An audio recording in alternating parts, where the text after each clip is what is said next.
मला असं वाटतं की स्वागतार्ह निर्णय आहे। मंत्री महोदय प्रताप सरनाईक यांचं मी मनापासून अभिनंदन करतो की त्यांनी हा अतिशय धाडसी निर्णय घेतलेला आहे। आणि उरलेल्या मंत्र्यांना देखील माझा सल्ला आहे की त्यांनीही भाषेवर प्रेम दाखवून त्यांच्या त्यांच्या खात्यामध्ये जर अशा कुठल्या प्रकारच्या गोष्टी होत नसतील आणि मराठी भाषेचा जर आदर होत नसेल तर त्यांनीही अशा प्रकारचे निर्णय घ्यावेत। महाराष्ट्रात मराठी भाषेला पहिल्या भाषेचाच दर्जा मिळणार हे दाखवण्याची एक संधी आहे सरकारला आणि त्या संधीचा सरकारने फायदा उचलावा।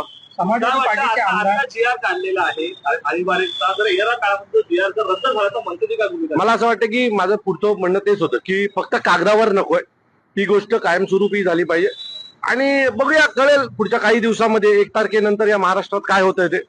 पण निर्णय योग्य आहे आणि धाडसी आहे। मनसेने गेल्या काही दिवसांपूर्वी जे आहे ते रिक्षा चालकांना ठाण्यामध्ये जे आहे ते मराठीचे धडे दिले होते। येणाऱ्या काळामध्ये जर रिक्षा चालकांना सक्ती जिंकली तर मराठीचे धडे दिले जातील का? मला वाटतं सरकारने द्यावेत ना। आता निर्णय सरकारने सक्तीचा केलाय ना, ते काम देखील सरकारचं आहे। सरकारने ते धडे त्यांना द्यावेत।